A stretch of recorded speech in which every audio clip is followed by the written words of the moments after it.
Podejrzany świat żeglugi handlowej, oszustwa ubezpieczeniowe, nielegalne ładunki i przemyt oraz świadek, który przeżył tajemnicze zatonięcia kilku statków w tym samym miejscu na Morzu Czerwonym. Wypełniony włoskimi płytkami podłogowymi dla szejka z Arabii Saudyjskiej okręt tonie z całym jego ładunkiem. Przypadek czy celowe działanie? To i nie tylko to w dzisiejszym odcinku.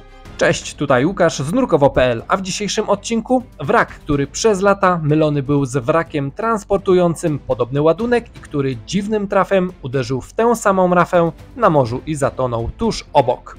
Statek Markus, bohater dzisiejszego odcinka, znany również jako statek z płytkami, został zbudowany w 1956 roku w Bremie w Niemczech przez stocznię Flensburger Schlafbau Gesellschaft.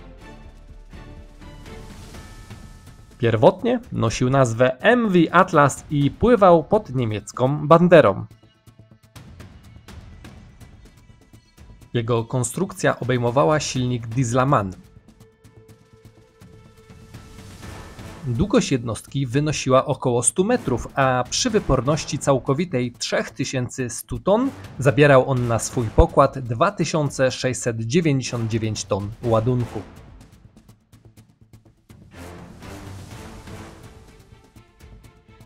W kolejnych latach wielokrotnie zmieniał nazwę i właścicieli. Funkcjonował jako Nagilan oraz Nordhaff. W 1971 roku podczas rejsu z Nowego Orlanu do Bordeaux i Brestu wybuchł na nim pożar, w wyniku którego jedna osoba zginęła, a 4 zostały ranne.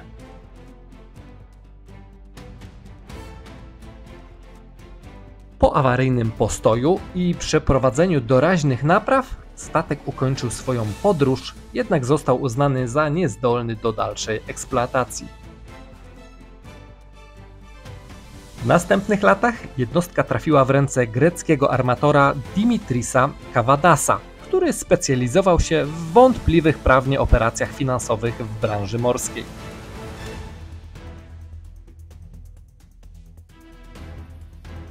Markus, jak wiele innych jednostek należących do Kavadasa, wielokrotnie przechodził zmiany właścicieli i nazw, funkcjonując w systemie powiązanych spółek.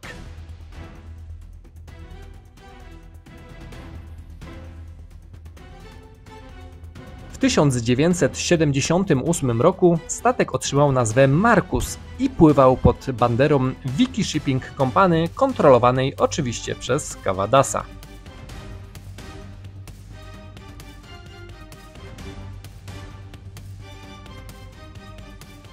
Markus wyruszył w swój ostatni rejs w 1978 roku z ładunkiem włoskich płytek podłogowych, figurek i innych wyrobów ceramicznych.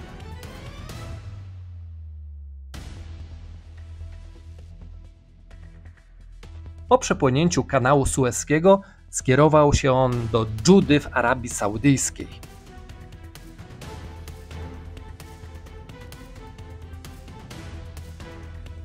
W maju tego samego roku podczas sztormu uderzył w rafę Abu Nuhas i osiadł na mieliźnie.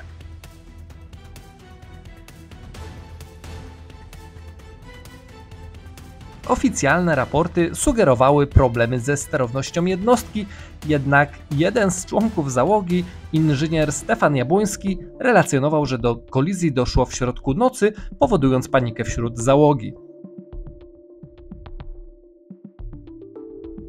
Przez 6 godzin podejmowano próby opanowania sytuacji i powstrzymania napływu wody, lecz ostatecznie załoga opuściła statek i została uratowana przez przepływający w pobliżu statek handlowy.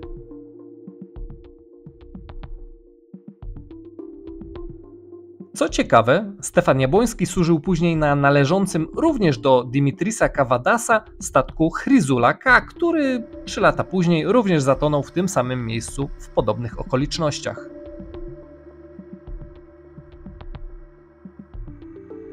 To sprawiło, że wrak Markusa przez wiele lat uważano właśnie za Chryzulę.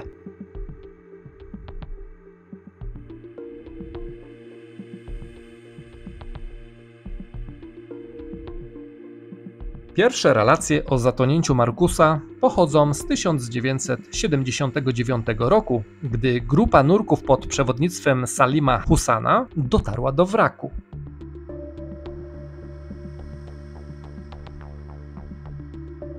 Wówczas dziobowa część statku nadal wystawała ponad powierzchnię wody.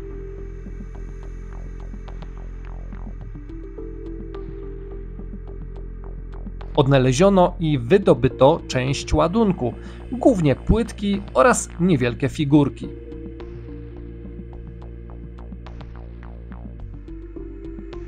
Salim zabezpieczył również dzwon okrętowy, który, jak się później okazało, stanowił kluczowy dowód identyfikujący statek jako jednostkę zarejestrowaną w Bremie w 1951 roku.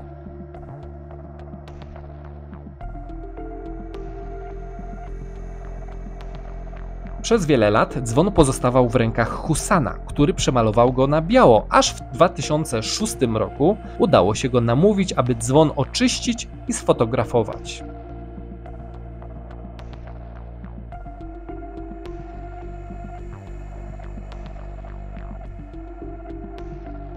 Nurkowie odwiedzali Markusa sporadycznie, często bardziej zainteresowani bogactwem życia morskiego w regionie niż samą jednostką.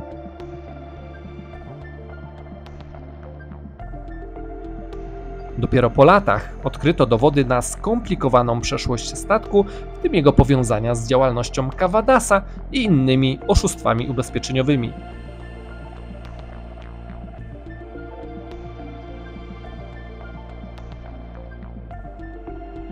Przez kolejne lata Markus pozostawał w cieniu innych wraków w okolicy Abu Nuhas, takich jak choćby Carnatic, który stał się bohaterem innego filmu na naszym kanale.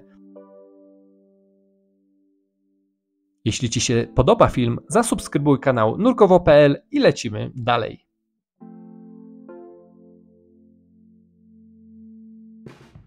Obecnie Markus spoczywa na głębokości od 5 do 27 metrów z dziobem wbitym w rafę, a rufą osiadającą na niemal 30 metrach.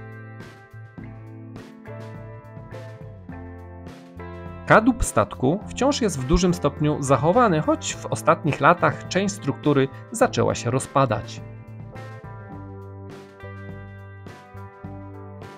Jednym z najbardziej rozpoznawalnych elementów wraku jest przewrócony komin jednostki oraz ogromne ilości płytek, które nadal znajdują się w ładowniach.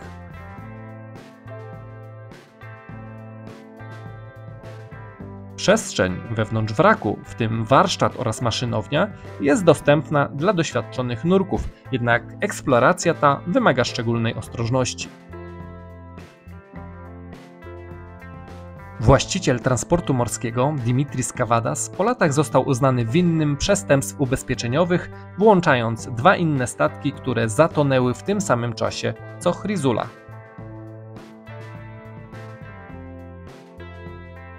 Wrak Markusa stanowi obecnie jedno z ciekawszych miejsc do nurkowania w regionie Abu Nuhas. Jego historia, będąca częścią większej sieci oszustw i machinacji morskich, czyni go nie tylko interesującym obiektem badawczym, ale także fascynującym miejscem dla miłośników wraków.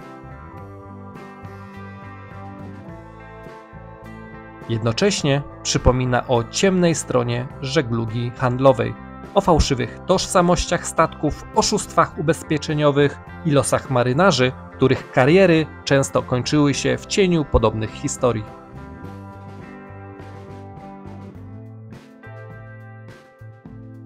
Czasem słyszę opinie od znajomych nurków, że wraki jednostek pływających wyglądają tak samo. Rufa, dziób i różnią się tylko zachowanym stanem.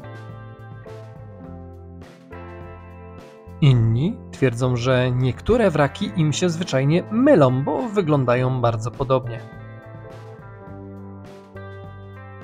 Dla mnie osobiście każdy wrak to przede wszystkim jego historia, związany z nią los ludzi i wrażenie, jakie robi podczas nurkowania. No i oczywiście zgodzę się, że niektóre jednostki są mniej wyraziste, niemniej akurat Markus nie należy do nich. W W mojej ocenie, choćby przez pryzmat wrażeń estetycznych, jest on interesujący pod wieloma względami i wielu płetwonurków może odnaleźć w nim coś ciekawego. A jakie wrażenie zrobił na tobie? Napisz w komentarzu.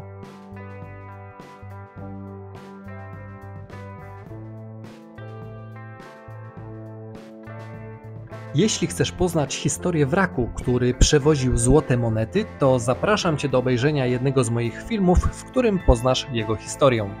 Zobacz, co się tam wydarzyło i co się stało z transportowanym złotem. Odcinek ten jest wyjątkowy również z innego powodu, ale o tym przekonasz się, wybierając widoczny ekran końcowy.